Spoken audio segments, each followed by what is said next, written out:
Jadi intina bagi orang nu salatna tinggalin ngahaja tidak sembahyangnya disengaja konon dulu waktu masih muda sekarang nah maka ihtilaf terbagi dua kaul.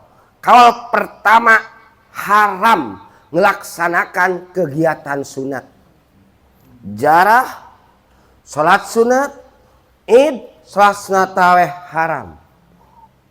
Itu kegiatan sunat, apalagi kegiatan yang tidak sunat.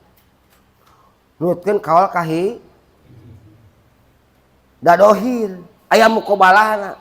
Nurutkeun kaul kadua, tapi ulamanya di sini enggak dicantumkan. Tapi kok kita bugia terus ini ada.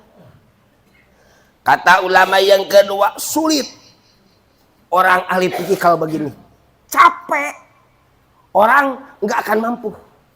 Jenuh. Kodok terus jenuh. Maka harus taklid kaul kedua.